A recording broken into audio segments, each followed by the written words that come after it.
Добре дојдовте во 9-та епизода на емисијата Студентски пулс. Се надевам дека сте добри и едва чекавте да излезе новата епизода. Живееме во време каде што се и на брзање.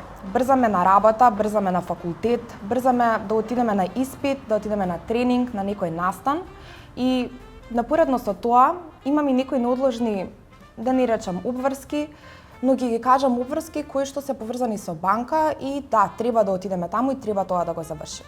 И понекогаш посакуваме тоа сето да може да го решиме онлайн. Па така, Шпаркаса нуди поволности, односно има опција сето тоа да го завршиме онлайн со популарната портокалова Vibon дебитна картичка. Со оваа картичка сите студенти кои што сакаат да ги завршат нивните обврски и да ги извршат нивните финансиски процеси и плаќања онлайн, може тоа да го направат со оваа картичка. Од 15 до 25 години сите млади може да користат оваа картичка и што всушност се работи за оваа картичка. Оваа картичка едноставно може лесно да ви излезе во пресред, така што сите финансиски услуги и плаќања можете неограничено да ги вршите бесплатно, без провизија, така што ако сакате да уплатите за партиципација на факултет, да уплатите за испит, понатаму да уплатите финансиски, односно онлайн ресурси, материјални ресурси, некои физички или културни активности поврзани со факултетот, сето ова може да го направите со оваа картичка. Но да се вратиме на брзањето. Да, ние брзаме и кога брзаме имаме и некој стрес и притисок дека нема да стигнеме на време, си створаме на самите на себе паника, па и затоа од тука ќе ја представам и мојата гостинка денеска, Катерина Димова, која што е и специјален едукатор и рехабилитатор, 4-та година во системска терапија и основач на Неуроклиник, Центарот за здрав раст и развој за деца, млади и возрастни. Здраво, Катерина, како си? Многу ми е мило што денес сум тука, навистина се чувствувам добро и пријатно, посебно кога треба да зборам за млади и за студенти. Така, и мене ми е мило што денеска одвои време да си тука со мене. Па и еве најпрви да направиме јасна дистинкција за тоа која е разликата помеѓу, јас не го напоменав во најавата, но ти си всушност и специјален и семеен едукатор, и да направиме дистинкција за тоа која е разликата со психолог. Некој многу, еве јас од мене ќе почнам, многу од нас не ја знаат разликата. Која е разликата? Ти благодарам многу за прашањето. Да, јас сум специјален едукатор, семеен системски советник и сум 4-та година во семејна системска психотерапија или под супервизија.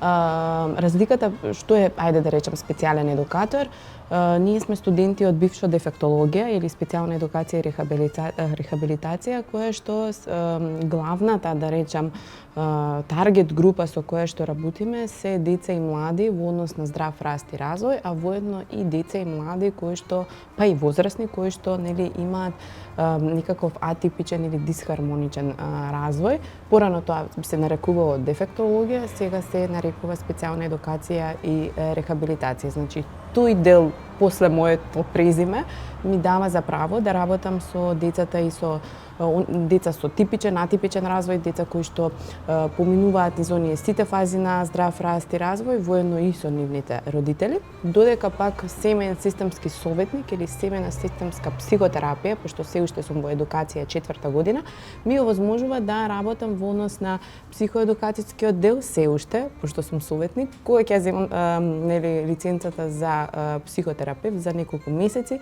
тогаш ќе ми овозможи да работам во однос на психотерапија. Така, значи сега сите знаеме која е разликата, ти благодарам.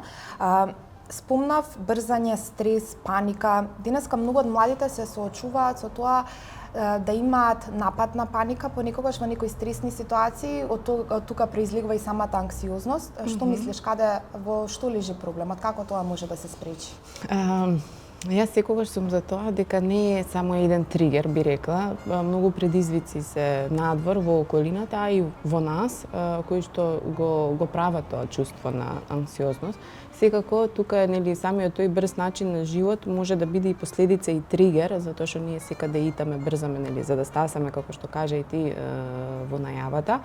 Развојните задачи во 20-тите се многу Јас секогаш кажувам дека можеби 20-тите, иако јас нели сум уште малце 28 години, 20-тата декада е навистина многу исполнета со предизвици, затоа што ние тогаш се обидуваме да се реализираме на неколку полиња. Тука е кариерата, нели, личниот раст и развој, имаме улога на деца, односно имаме ние, нели, наши родители, имаме улога на партнерство и сето тоа сакаме да го решиме во еден ден или во една година. Да, но тоа е невозможно. Да, тоа е невозможно и тука се создава тој притисок.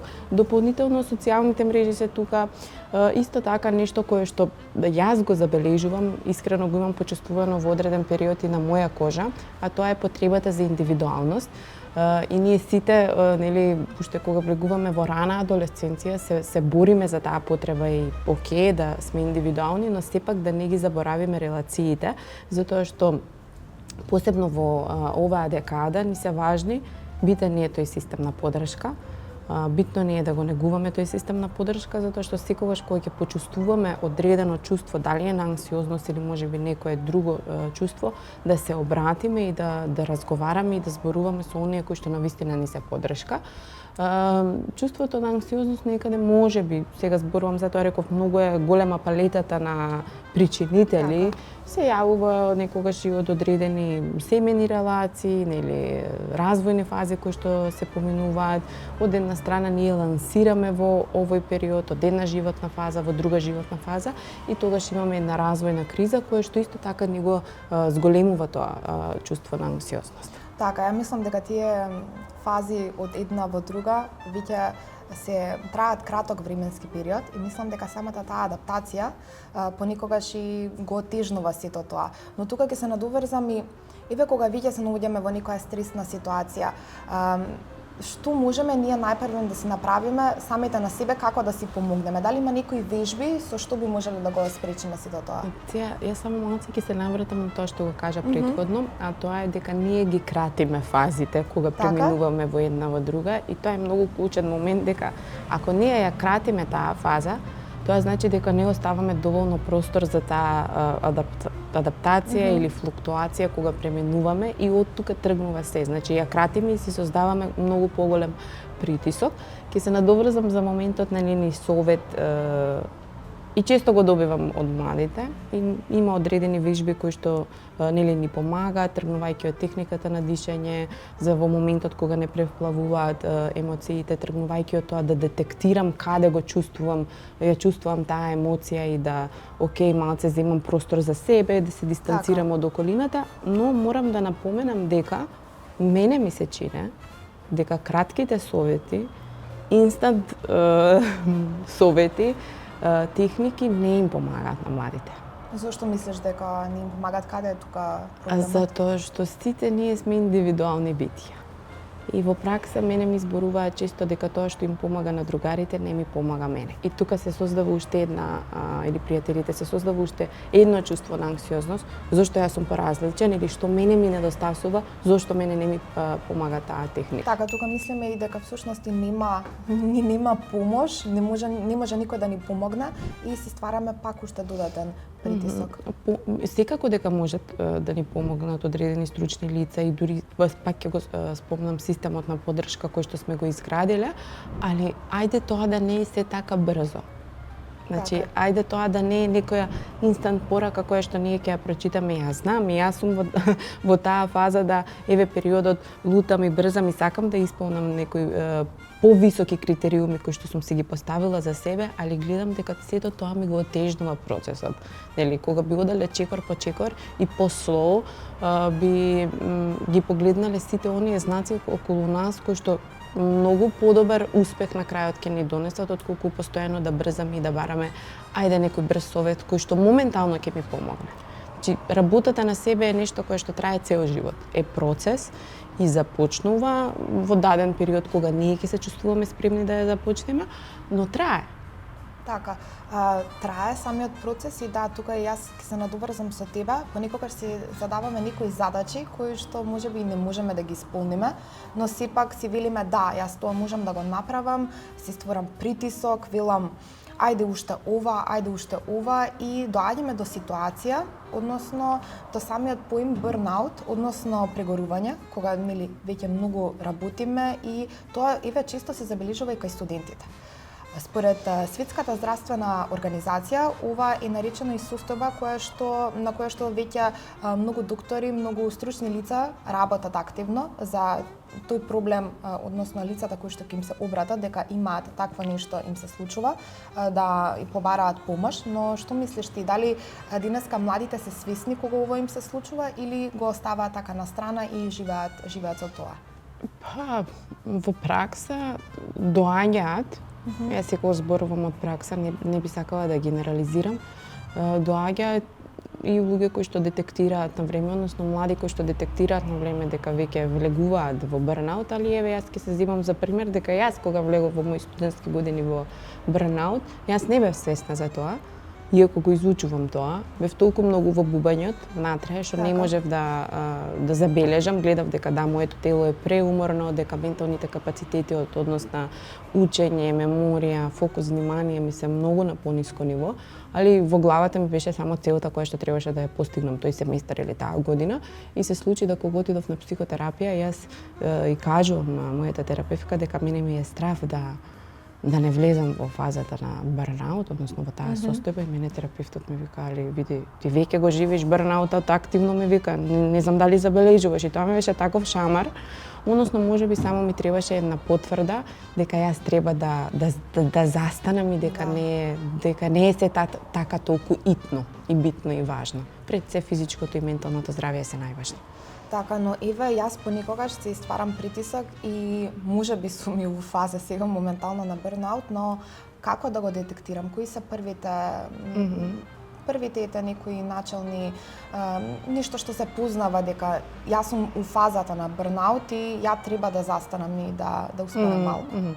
Тука е нели уморот кој што го чувствуваме не само физички, туку и ментален умор кој што не сме способни веќе постојано гледаме дека ги оставаме задачите, не можеме да ги завршиме, ајде утре, ајде други ден, чувствуваме вознемиреност, чувствуваме анксиозност, понатаму нели меморијата, помнењето, фокусот не се на тоа исто ниво, чувствуваме дека не можам повеќе ова да го издржам преголем товар. Одредени клиенти знаат да кажат, односно млади лица, па и повозрастните, чувствувам како гушење, како паника кога ќе влезам во таа просторија каде што нели треба да ги завршам, дали е факултет, дали е работа, значи не можам да го завршам, немам капацитети повеќе. Мислам дека стварно треба да го слушаме во тие ситуации. Тие се знамиња кои што ни кажуваат окей. Така, да. Застани. Да застанеме и да се смириме малку, бидејќи некои тоа го поврзуваат, јас денеска сум мрзелив, не си мрзелив, туку всушност си само уморен и треба да си дадеш одмор на самиот себе. Најголемиот страв со кој се соочуваат 40% од младите е осаменоста. Стравот од отфрлање, тука се изјасниле 33%, изолација од пријателите 27%. Дополнително, еден од најчестите проблеми со кои се соочуваат овие млади е поврзан со здравјето, односно немањето на соодветна заштита, тука се изјасниле 26%.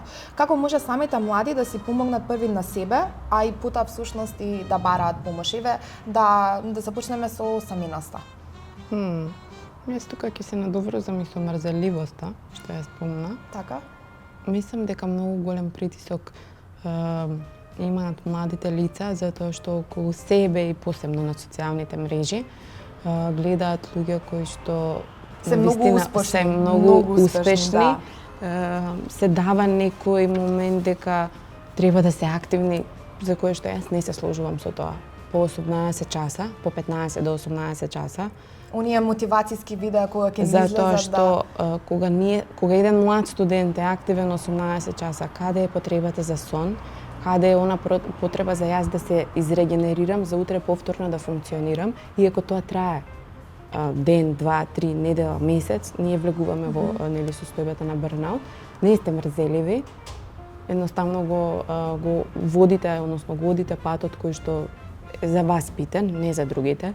Вчера имав една дискусија со студенти од психологија и они беа сите изненадени колку уствари начинот дека треба секој да си го оде својот пат беше као, ама чекај, све е на социјалните мрежи, дека сите се успешни, имат многу фоловерси, сите одат постојано на подкасти, сите зборуваат за својот успех. Јас го немам тоа, да, али разликата е да вие сте 20, 27, 22, јас сум 28, некој е 35 и тука имаме временска рамка на зрелост и на години кои што за младите и за студентите тоа означува товар. И кога ќе тргнеме од таму да го отплекуваме клопчето, они се повлекуваат, си има едно чувство на незадоволство и доаѓа и осаменоста, доаѓа и сите оние нели други работи кои што ги напомена. И навистина мислам дека тоа е и апел до родителите, иако знам дека во процесот на и во оваа возраст студентите покажуваат индивидуализација, самостојност и можеби се подистанцирани од своите родители, и до родителите и до онаа група на поддршка на луѓе значени околу нас да забележуваат кога нивниот пријател, ќерка, син пројавува некакви симптоми на незадоволство, повлекување, постојано напнатост, конфликтуозност, влевање лесно во конфликти и да полека безбедно се доближат до него за нели можеби да разговараат или заедно да се упатат кај некое стручно лице за да се разговара одредена тема. Така, младите денеска, како што ти напомена, се на социјалните мрежи цело време и гледаат некоја слика, односно тоа дека сите се успешни, сите работат нешто, работат по 18 часа и тоа во пракса, сите знаеме дека и не е точно, таа некоја слика, вештачка слика што се создава на социјалните мрежи, многу влијае на самите млади. Дали мислиш дека младите се свесни дека тоа не е реално или потпаѓаат под, како би се изразила, потпаѓаат под таа некоја лажна слика дека сето тоа е реално и нели си создаваат притисок? Дали се свесни дека тоа што го гледаат всушност и не е реално? Колку и да се свести. И мене ми се случува кој што ја работам оваа работа, да влезам во еден момент, например, нас секогаш перцепцијата за себе и самодовербата ни е на високо ниво или некое добро ниво. Сите ние имаме случувања како на професионално, така и на приватно поле кое што лесно може да не спушта доли и лесно може да се почувствуваме, да не веруваме во себе, да се руши таа слика. И во такви моменти, кога јас скролам на телефон и гледам што се другите постигнуваат, се појавува едно чувство на тоа дека не е доволно тоа што направив, и одредена, потребно е да го детектираме кога ние слушаме мислата во себе, не е доволно тоа што го направив денес, ајде да се вратиме назад што се јас направив денес. Па дури и за студентите доволно е што биле на факултет во тој ден, што не знам, имале контакт со другар, пријател, колега и успеале нешто да направат. За некој е доволно во тој ден ако се чувствува преуморно и да е дома и да заврши само една задача. Значи, детектирајте ја мислата кога скролате на социјални мрежи, јас не сум доволен. Тоа е порака која што ви кажува, овде нешто се случува и треба да поработиме. Секој си е доволен на свој начин, секој придонесува онолку колку што има снага. Че многу е битно да ги погледнеме снагите. Не секогаш, јас секогаш се земам јас за пример затоа што го работам тоа и често пати на пример младите ќе речат али како нели ти работиш со ментално здравје, како може тебе да ти се случи тоа? Може, затоа што и не секогаш и мене секој ден ми е добар, не секогаш и мене секој ден ми е толку многу успешен. Тогаш викам, окей, сега е време да се повлечам или сега е време да поразговарам со мојот систем на поддршка или да се консултирам со мојот терапевт. Така, психологијата проучува многу сегменти во човековото однесување. Што е најважно кога станува збор за стабилноста на еден млад човек? На што треба да се подпре, а на што треба да каже чекај стоп, тука не сакам да одам, сакам да сум стабилен и не сакам некоја ситуација секојдневна да ме вовлекува во нешто и да ме прави нестабилен и несигурен. Види, кога сме кај стабилноста, јас некаде ајде започнувам во текот на работа, нели од оној здрав раст и развој на дете. Тргнувајќи од таму се граде стабилноста. Сам прашање се за каква стабилност, зборам за добро ментално здравје, физичко добар ум. Точно е, тоа е наука која што ги го проучува човекот во однос на нели умствено, душевно и ние сме жива материја. И имаме уште многу да се изучува и за нас, и за нашиот ум, за нашите емоции, за нели овој духовен дел. Мислам дека нашето тело не би можеле физички да го одвоиме од умствениот дел. И кога ние имаме некое чувство кое што некој го детектира во пределот на гради или во пределот на стомак, дека овде треба да се повлечам и ова не е добро за мене, да го пратиме тоа чувство. Тоа е нешто кое што ни кажува, окей, јас влегувам во некоја зона за кој што во моментот не сум спремен. Дали е нешто надвор од комфорт зоната, понекогаш тоа го сметаат и за позитивно, нели, излегување надвор од комфорт зона и нормално, нели, велат дека е нормално кога излегуваш од комфорт зоната, дека ќе се чувствуваш малку нелагодно, дека ќе имаш такви некои чувства во пределот на стомакот, на градите, но еве според тебе велиш дека тоа не е секогаш така. Излегувањето од комфорт зона е природно, развино, доаѓа да ние, нели, како ги поминуваме сите оние фази, од една фаза лансираме во друга да излегуваме од комфорт зона. Али ова е нешто каде што ние ги поставуваме границите. Кога јас гледам дека во текот на денот мене ме преплавува секој настан, секоја комуникација, секој појавување на факултет или нешто, ги исполнувам само оние задачи кои што нели се битни и се повлекувам, си ја поставувам границата кон окей, до тука. Знам дека излегувањето од комфорт зона е исто така многу нешто кое што се спомнува на социјалните мрежи и мислам дека тоа дополнително ги избунува младите, прави едно збунувачко чувство и нели фрустрација. Излегувајте од комфорт зона. Во рете, потребно е да има прогрес. Сите ние, например, нели, промената е најголемата движечка сила. Ако не правиме промена, ако не влегуваме од една во друга зона и излегуваме од тој комфорт, се чувствуваме незадоволни со себе, чувствуваме нели големо незадоволство, се појавуваат милион емоции околу нас, но окей да има некогаш и стагнација.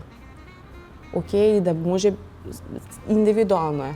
Ако мене ми одговара во овој период јас да сум во мојата комфорт зона и ги немам снагите затоа што сум ги расфрлала околу на сите страни, откако ќе ги соберам снагите за себе, ќе излезам од таа комфорт зона и ќе продолжам понатаму.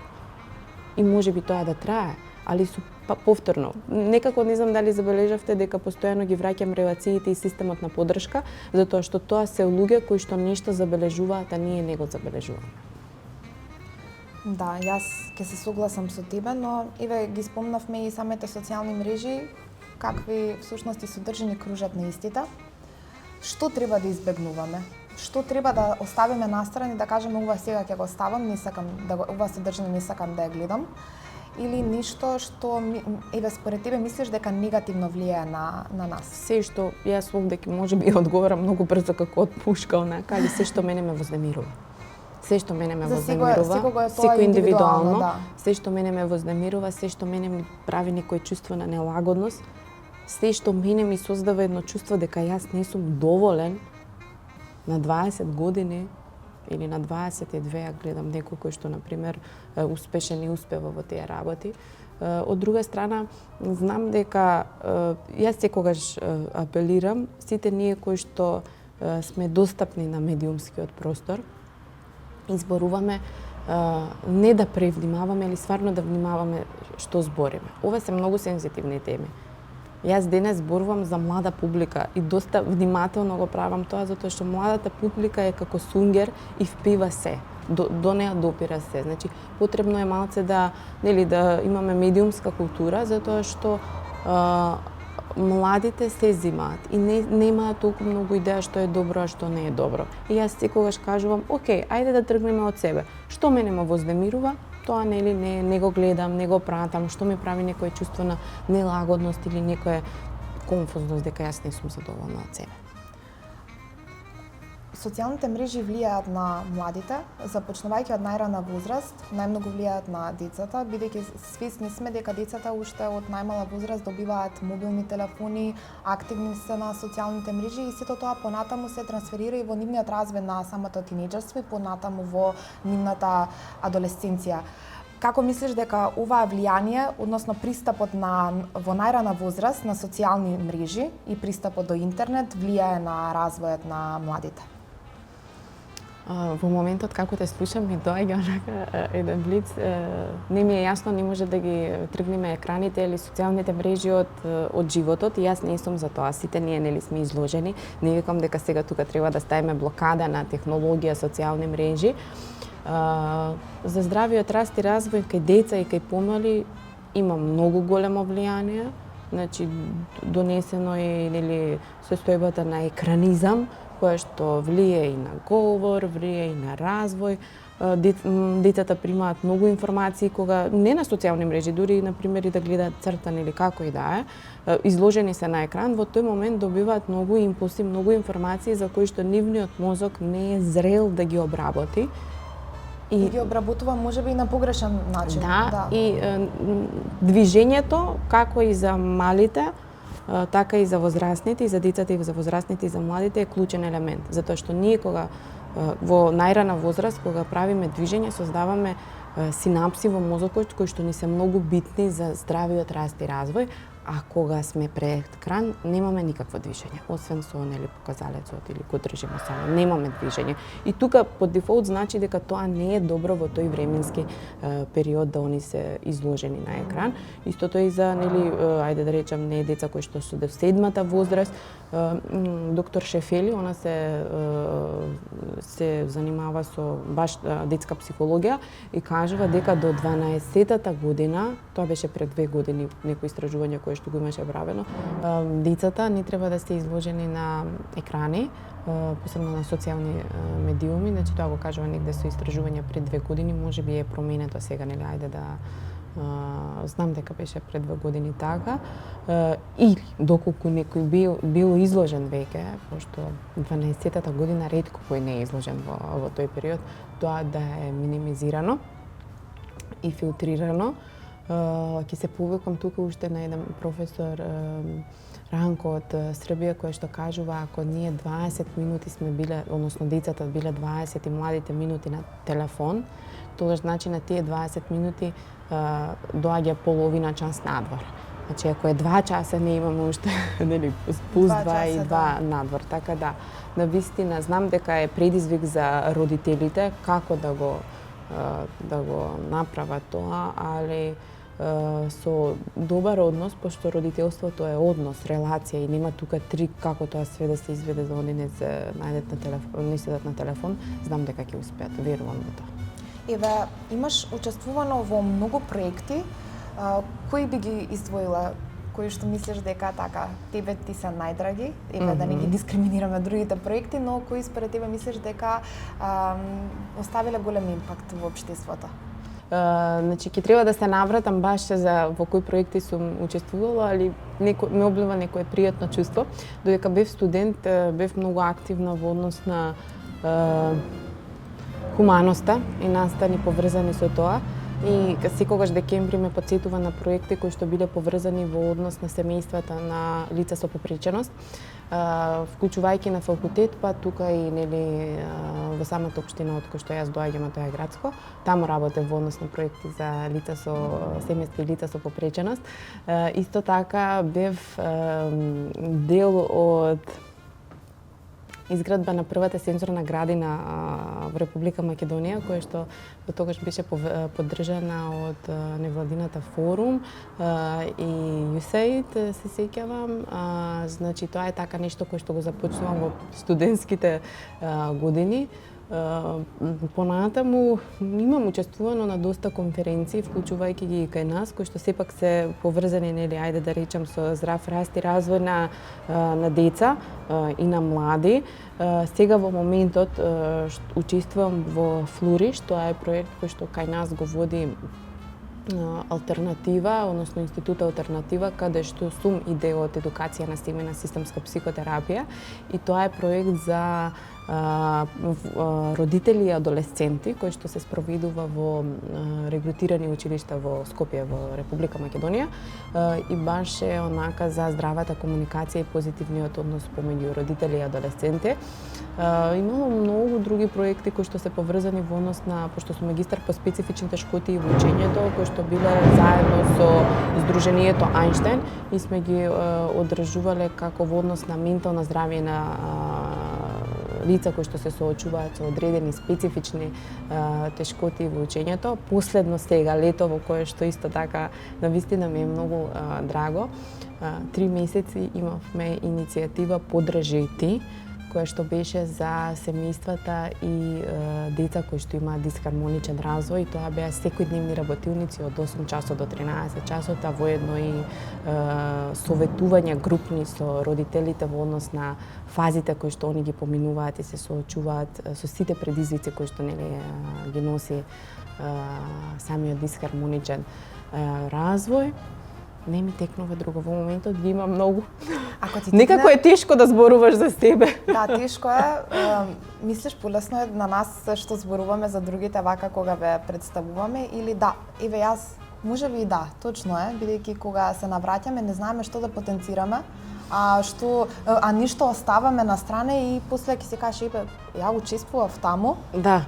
А уствари го заборавив тоа, но тоа е можеби некоја скриена емоција, да не кажам, за има нешто кое што настан. мислам дека во моментот некако е крајна година и се спремаме за доста многу активности. Деновиве сигурно сум дека ќе биде најавено во однос на сите деца кои што и млади кои што доаѓаат кај нас во центарот. Мислам дека е од умор.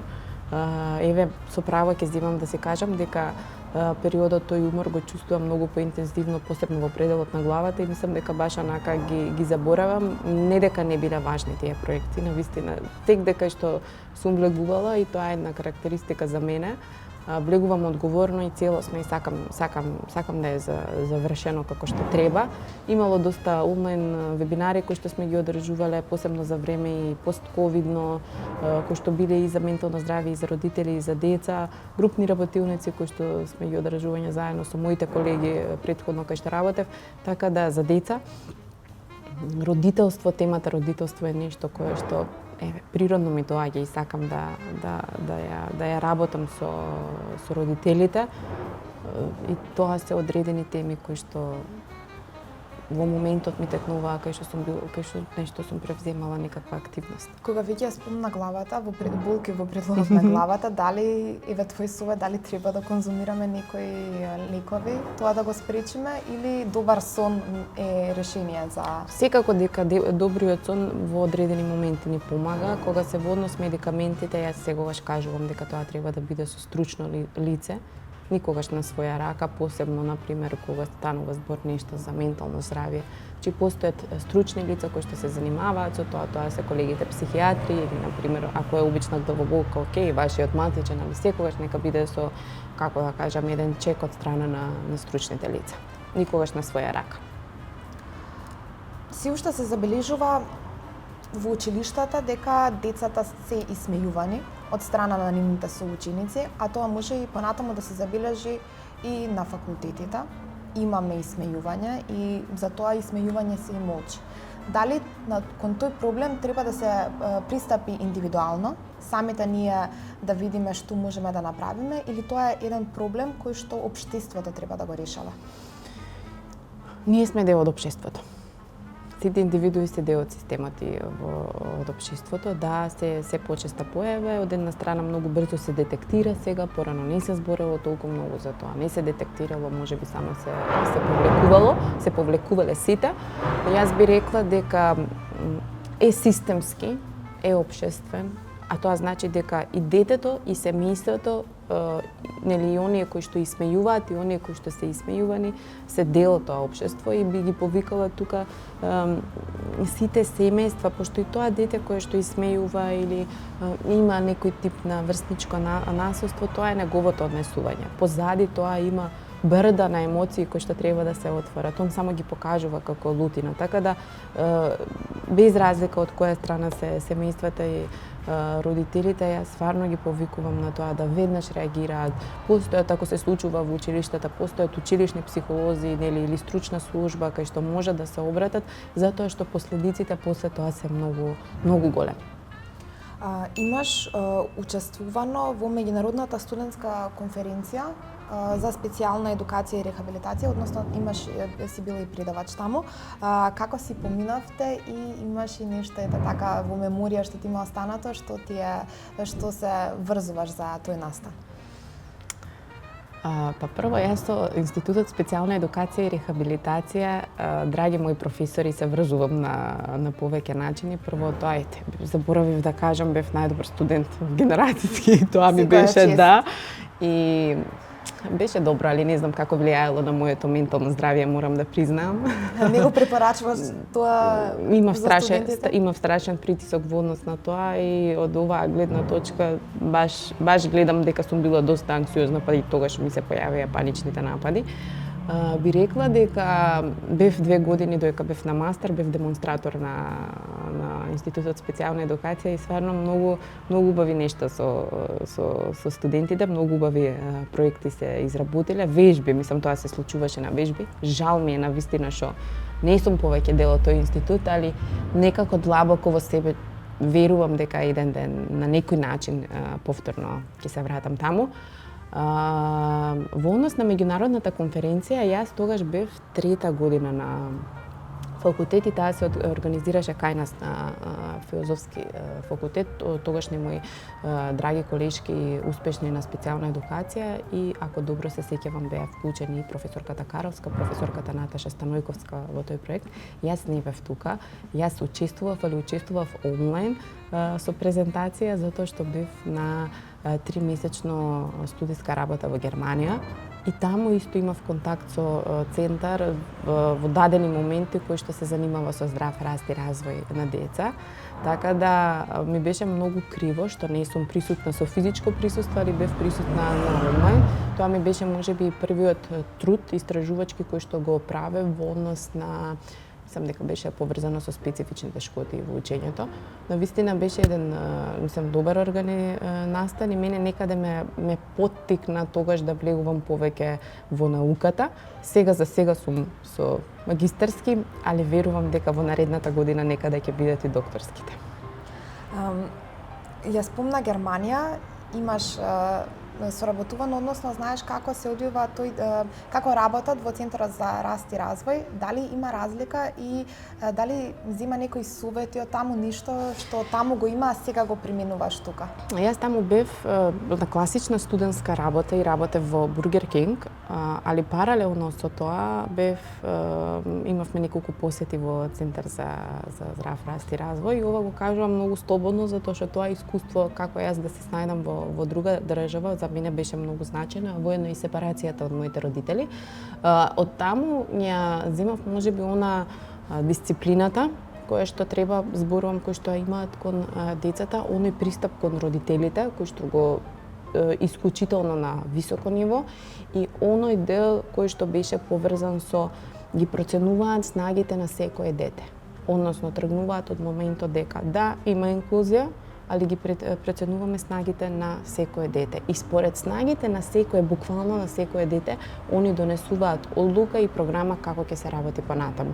И тоа е нешто кое што мене денес многу ми помага, не само во однос на работата со деца, туку и со младите и со возрастните.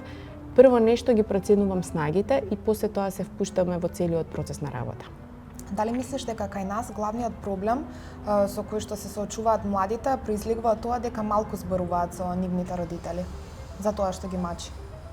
Па, веројатно таа релација, мислам, во тој период на почетокот напоменав дека се случува една поголема дистанцираност кај повеќето од родителите затоа што они влегуваат во таа емоционална сепарација и сакаат да бидат индивидуални и автономни, али јас мислам дека без разлика дали се родители или некој друг, па дури и јас, и младото лице, посебно тоа кревко младо лице, не зборува кога на другата страна ќе налета на осуда. Тоа сум го правила и јас. Кога гледам дека мене некој не ми дава чувство на безбедност, разбирање, повеќе е со осуда, младото лице се повлекува.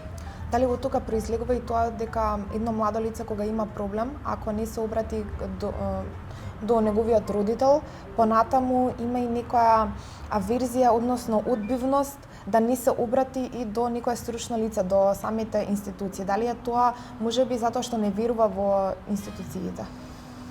Немам некое јас такво чувство за денешните млади, па и нивните родители, баш напротив, за пофалба и за благодарност и за едно огромно браво, затоа што денешните млади се повикуваат да се појават пред стручните лица.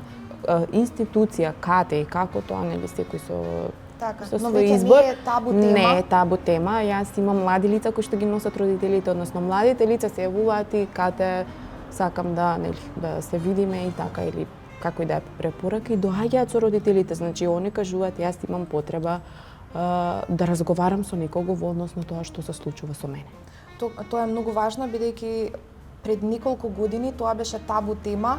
Јас ќе одам, ќе побарам помош, ти не си луд, имаше такви некои нели реакции, што ќе правиш таму, мораш сам ништо не ти е, мора сам со себе да седнеш и да си решиш, да одмориш малку, не се замислувај, нели имаше такви коментари, има но еден таков момент и тоа можеби и сега пролетува усе уште, али тоа е само стравот. Загриженоста, пример, ако доаѓа од родители, од поблиски, тоа е загриженост. Загриженост сум што се случува со моето дете и се плашам кога ние ќе отидеме на некое стручно лице, каков фидбек ќе добиам од таа страна. Али секако дека е многу подобро, нели, таа загриженост да ја кажеме, јас сум загрижена за тебе, али во рете, нели, ќе го испочитувам тоа, гледам дека имаш потреба и ќе посетиме одредено стручно лице. И веќе ја спомнам националната стратегија за млади на Националниот младински совет односно самиот Национален младински совет на Македонија го има изреализирано во периодот 2024 до 2026 година. Имаат некои анализи направено дека младите се чувствуваат, кога се чувствуваат тажно и вознемирено, само половина од нив разговараат за нивните чувства, а 36% немаат со кого да разговараат. Што е со чувствата кога пристапуваат тие кај младите, односно оние чувства кои што ги потиснуваме?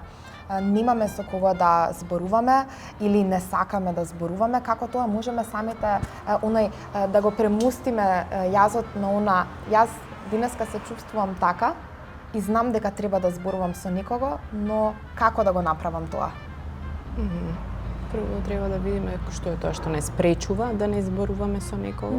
Сигурна сум дека постои барем една индивидуа со кој што може да се разговара. Од друга страна, кога ние веќе тргнуваме и правиме, ние викаме само рефлексија. Чувствувам некоја болка во градите. И се чувствувам вознемирено. И што ме вознемири? Ме вознемири тоа што денес бев на предавање и моите колеги кажуваа одредена работа, нели, за мене или како и да е. Како тоа влие на мене? Значи си правам само рефлексија. Но не заборавајте дека тоа чувство нас може да не преправи. И тоа се случило во еден ден, во еден дел од денот. Јас сум сигурна дека во другите делови од денот имали и други работи кои што може би биле и добри, али ние ги занемаруваме. Токму тие добрите работи се нашата снага која што ќе ни помогнат да го премостиме, нели, тоа чувство, али секако ако тоа чувство е преплавувачки или ако се повеќе емоции ни преплавуваат, прашањето е што не спречува можеби да разговараме со нашите блиски. И ако се чувствуваме осудено, неразбрано, јас најчесто добивам коментар, не сум разбрана од моите блиски, затоа сакам да разговарам, тогаш окей. Барем денес ни е овозможено тоа, ајде да ја искористиме технологијата и за, нели, позитивниот дел, бараме начин каде и кај кого да се обратиме, за да ми помогне зошто јас моите чувства ги чувам во себе. Зошто се плашам да кажам дека мене веќе не ми е добро, јас навистина се чувствувам многу тешко. Така што единствено нешто, како што кажа ти, сигурно постои некој и треба да се обратиме до некој близок, но еве, ако немаме ни во тој доверба да се обратиме, што тогаш да правиме? Дали Во однос на техники, ајде да речам, секогаш помага запишувањето, детектирањето на чувство, споделувањето во Јас ова лично го кажувам, морам да кажам дека е лично од мене.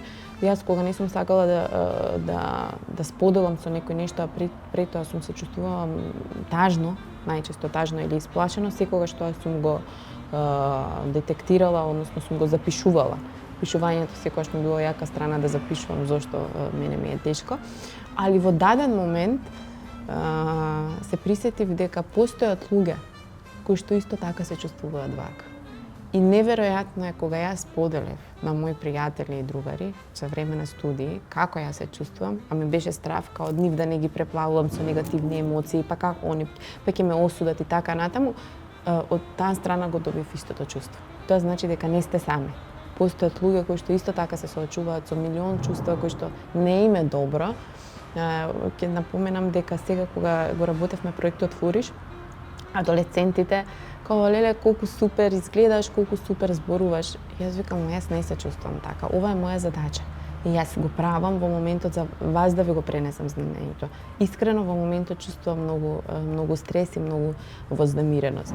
И јас на тој начин само им потврдив дека сите ние и возрастни и како да кажам, и стручни лица, сите ние сме нели луѓе од крв и од месо и сите ние исто така се чувствуваме понекогаш лошо, понекогаш чувствуваме тага, нели страв, иако можеби на социјалните мрежи свете така добро искоцкано.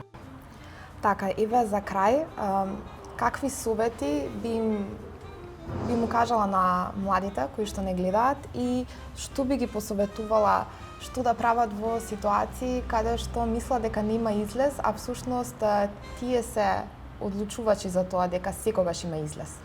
Јас би им дала идеи кои што ми помагале мене, идеи кои што им помагале на други млади лица кои што сум имала контакт, па можеби од тие идеи ќе ги привлече нешто нив и ќе модифицираат да е добро за нив, а тоа е да кога ќе чувствуваат снажно дека треба да имаат физичка активност, тогаш да е, односно да одат на вежбање, тогаш да одат на вежбање, не по секоја цена.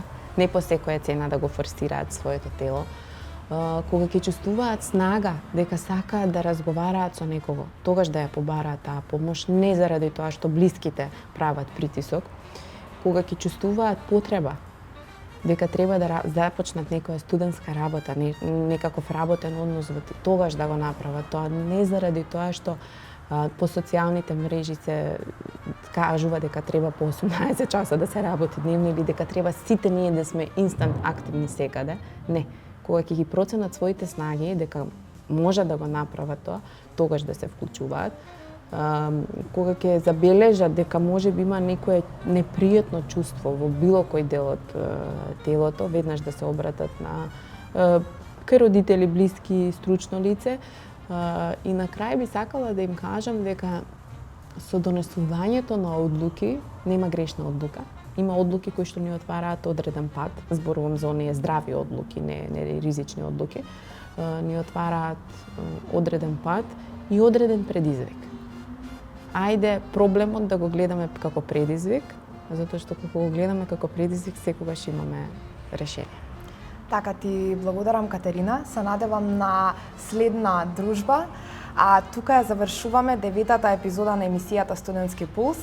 Морам да напоменам дека за денешната комбинација се погрижи брендот Синсеј, кој што всушност е и поддржувач на оваа емисија, така што вакви модни парчиња можете да најдете кај нив во продавниците, но исто така можете да најдете и веќе на нивната веб страна која што е достапна на интернет и ако ви се брза и сакате да порачате нешто веднаш, тоа можете да го направите таму. И исто така, што да ви кажам, имаат цени кои што се поволни за сите. Но и тука ќе ја заокружам емисијата и ќе напоменам дека менталното здравје треба да се негува и треба да биде секогаш приоритет за нас. Бидејќи кога го негуваме нашето ментално здравје, се негуваме и ние и ги негуваме сите околу нас. До следниот пат нека Вајбон биде ваша движечка сила и благодарам што останавте со нас. Не заборавајте, добриот вајб секогаш води кон успеси. Поздрав!